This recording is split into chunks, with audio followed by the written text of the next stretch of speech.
de la cosa jurídica. Para beneficio de usted, doctor Blume, a usted no lo pone Ugarteche en la pira, digamos, encendiendo, ¿no? Las llamas como sí lo hace con los otros dos magistrados. Pero señala, bueno, no entiendo por qué no un señor católico como el señor Blume, pues no puede entender la separación de este Estado laico, que era lo que decía en este primer fragmento. Resúmanos, por favor, su posición ante este caso. Muchas gracias. En primer lugar, hay que señalar que nosotros hemos resuelto por mayoría en el tribunal declarar improcedente la demanda porque no existe en la Constitución el derecho constitucional o fundamental al matrimonio por parte de personas del mismo sexo y por lo tanto no procede el amparo, porque el amparo protege cuando hay amenaza o violación frente a derechos constitucionales. Desde nuestro punto de vista, un análisis armónico del artículo 4º y 5º de la Constitución con el artículo 234 del Código Civil determina que en el Perú el matrimonio es la unión estable de un hombre y una mujer libres de impedimento matrimonial. Y es más, existe una disposición transitoria en la Constitución que nos señala que cualquier duda interpretativa se hace de acuerdo a la Convención Americana de Derechos Humanos, que en su artículo 17, inciso segundo, dice que el hombre y la mujer tienen derecho al matrimonio. Entonces, por lo tanto, hay un problema de tipo legal en el Perú que para admitir el matrimonio entre personas del mismo sexo, implicaría una reforma constitucional. Como usted comprenderá, los jueces constitucionales no somos legisladores, somos jueces encargados de garantizar la Constitución y de interpretarla en armonía con los principios y valores que ésta encierra. Esto no significa de ninguna manera que tengamos alguna animadversión contra las personas que tienen otra alternativa en su vida o que se sienten con otra, digamos, posibilidad dentro de su desarrollo personal. Eso lo respetamos, al menos yo lo respeto profundamente y tengo amigos entrañables que no son heterosexuales. Ese no es el problema es que como juez constitucional tengo que resolver al amparo de la Constitución. Bien. Y la Constitución no establece, pues, que es un derecho fundamental, el derecho de quien, digamos, de un hombre para casarse con otro hombre o de una mujer para casarse con otra mujer. Pero sin embargo entiendo el problema y creo que en el país tenemos que buscar fórmulas de solución. Una fórmula que permitiría el matrimonio es una reforma constitucional. Pero otra forma sería establecer una normativa infraconstitucional, digamos, un cambio, por ejemplo, en el Código Civil que establezca la posibilidad de una unión civil, porque evidentemente hay mucha razón en el sentido de que dos personas del mismo sexo que inician un proyecto común y hacen una vida juntos y se quieren y constituyen digamos, una familia, es evidente que requieren protección legal. Eso no está en discusión. Pero el problema es que la Constitución en este momento no nos habilita para ello. Entonces, ese es el tema, no es un tema de otra naturaleza. Ahora, pero allí, a ver si nos ayuda un poquito a señalar este camino. Porque desde mi humilde entender, esta definición de matrimonio como exclusiva del hombre y la mujer se conjuga en realidad en el Código Civil. Es decir, en la Constitución no se establece textualmente que ello deba ser así. Se reconoce el derecho al matrimonio, y ahí me imagino, estamos hablando efectivamente de un derecho constitucional, pero esta conjugación, como repito, de masculino, femenino, hombre, mujer, recién se ve en el Código Civil. Y se lo digo porque una colega suya, la señora Ledesma, presidenta actual del TC, ha subrayado que en la Constitución no dice como tal que el matrimonio debe ser entre hombre y mujer. Es decir, tendría que estar expresada de manera positiva en la Constitución la variante, por decir así, del matrimonio homosexual o igualitario para que sea considerada un derecho constitucional?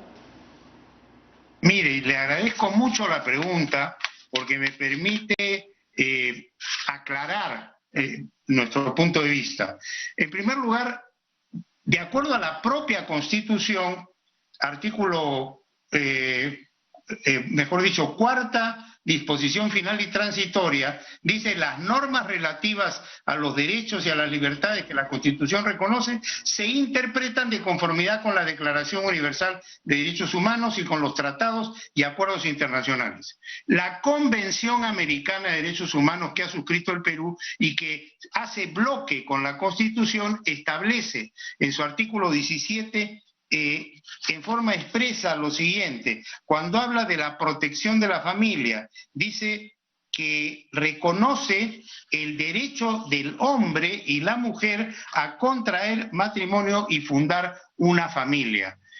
Esto lleva a que la interpretación conjunta del artículo cuarto, que habla del matrimonio, y el artículo quinto, que habla del concubinato, como la unión estable de un hombre y una mujer libres de impedimento matrimonial que constituyen y forman una sociedad de gananciales, es decir, artículo cuarto, artículo quinto, esta disposición que exactamente es la cuarta final y transitoria, más artículo 17, inciso segundo de la Convención Americana de Derechos Humanos, los primeros de la Constitución, hacen un bloque interpretativo que nos lleva a la conclusión a la cual hemos arribado.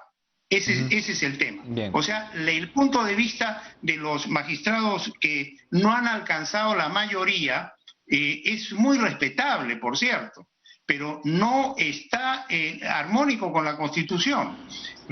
No podemos nosotros, como usted comprenderá, legislar. No somos legisladores, somos jueces constitucionales. En algunas sentencias, al interpretar, señalamos el contenido normativo de algunas disposiciones constitucionales, pero de ahí, frente a una posición que de nuestro punto de vista es clara, no cabe dar un paso que nos podría colocar en una situación de salirnos del marco constitucional. Sí, y ese es el tema. ¿Se refiere usted a la Convención Americana como de alguna manera una parte del corpus, ¿no? Sí, claro.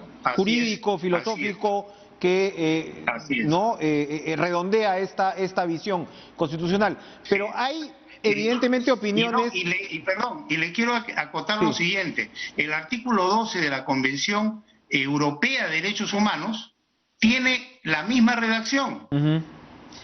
Es decir, concede el derecho o reconoce el derecho del hombre y la mujer a contraer matrimonio. No concede el derecho de un hombre a contraer matrimonio con otro hombre o de una mujer con otra mujer. Eso lo ha dejado el sistema europeo en manos de los estados para que en el margen de lo que se llama el margen de apreciación puedan establecer normas internas. O sea, esa posibilidad no está cerrada. El tema es que no está regulada y constitucionalmente tenemos ese impedimento. ¿Y qué pasa con la opinión del Sistema Interamericano de Derechos Humanos? ¿Cuál es su perspectiva? Mire, esa es una opinión que surge a raíz de una consulta de Costa Rica para un caso puntual en el cual se ha ido un poco más allá de lo peticionado, pero esa opinión no es vinculante, es una opinión orientativa. Es una opinión que les dice a los estados, establezcan esto, pero los estados no están obligados en virtud, si no, no sería opinión, sería un mandato resolutivo expreso.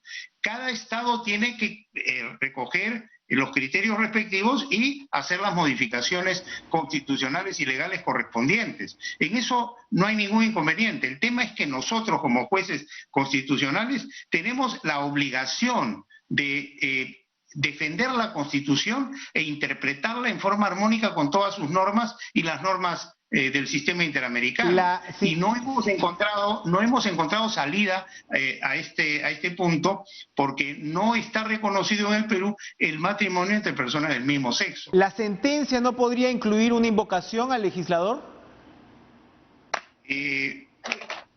Podría haberse dado, pero en este caso ya el tema se votó y han habido dos alternativas. En base a la intervención de los magistrados, el ponente que dijo fundada la demanda, y lo acompañaron dos magistrados, y el resto de magistrados improcedente. Algunos improcedentes por el artículo 5º, inciso 1 del Código Procesal Constitucional, que se refiere a que no procede cuando no hay un derecho constitucional en juego, y uno de los magistrados porque además aplicó el artículo 5º, inciso 2, y dijo que hay una vía igualmente satisfactoria y paralela que podría ser el contencioso administrativo. Pero ese es el problema que se ha presentado. No es otra cosa, y en ese sentido yo quisiera que se comprenda la labor de los jueces constitucionales, que es una labor muy ingrata, porque tenemos que resolver entre posiciones en conflicto y tenemos que inclinarnos por una u otra, pero nuestro parámetro es la Constitución. Pero ya el Poder Judicial había resuelto a favor de Ugarteche. ¿Cómo se tomó en cuenta esa decisión previa? Es decir, en términos de ordenarle a Reñec que reconozca su condición de casado. Bueno, pero esa fue hasta donde tengo entendido, una decisión inicial que después fue modificada por la Corte, hasta donde tengo entendido. Muy bien. Con cargo a confirmar ese dato. Doctor Ernesto Blume, gracias por estar con nosotros. Gracias a usted, muy grato.